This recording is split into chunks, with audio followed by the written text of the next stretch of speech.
परिवर्तन महाशक्ती आघाडीला मुख्यमंत्रीपदाचे डोहाळे लागले। पहिल्याच दणक्यात बच्चू कडू मुख्यमंत्री होणार। तिसऱ्या आघाडीला आता सत्तेचे डोहाळे लागलेत का, हा प्रश्न आता या निमित्ताने निर्माण होतो। महायुती महाविकास आघाडीला राजकीय पर्याय म्हणून परिवर्तन महाशक्ती आघाडीची स्थापना करण्यात आली। या आघाडीला लगेचच मुख्यमंत्रीपदाची स्वप्न पडू लागली।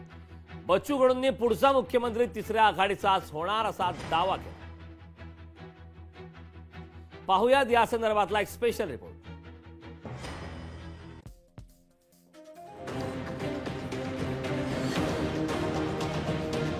महाराष्ट्रात परिवर्तन महाशक्ती आघाडीला स्थापनेनंतरच मुख्यमंत्री पदाची स्वप्न पडू लागली आहे।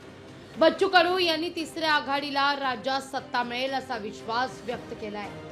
येत्या विधानसभा निवडणुकीत तिसरी आघाडी महायुती आणि मवियाला सक्षम पर्याय म्हणून समोर येणार असल्याचा दावा बच्चू कडूंनी केलाय।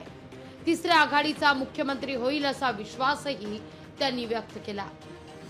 महाशक्तीचा मुख्यमंत्री महाराष्ट्रात दिसेल आणि अतिशय मजबूतीने दिसेल।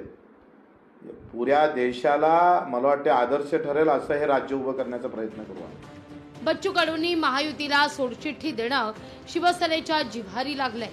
बच्चू कडूंनी जे मागितलं ते दिलं, तरीही त्यांचं विरोधात जाणं वेदनादायी असल्याचं शिवसेनेनं म्हटलंय।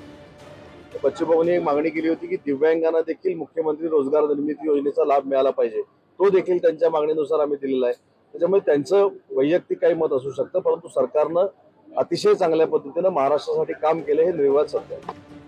बच्चू कडूंनी तिसऱ्या आघाडीनं मुख्यमंत्री पदावर केलेल्या दाव्यावर देवेंद्र फडणवीसांनी मिश्किल प्रतिक्रिया दिली आहे। बच्चू कडू म्हटले की तिसऱ्या आघाडीचा मुख्यमंत्री होईल महाराष्ट्रात। प्रत्येकाला असं वाटतं की आपल्या आघाडीचा मुख्यमंत्री होईल तर काय व्हावं।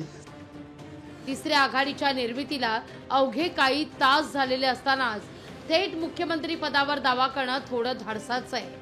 आता विधानसभा निवडणुकीत बच्चू कडू आणि त्यांचे साथीदार किती जागा जिंकतात हे पाहणं उत्सुकतेचं आहे। सूरज दहाट, लोकशाही मराठी, अमरावती। लोकशाही मराठी ऐका, पहा, जागरूक रहा।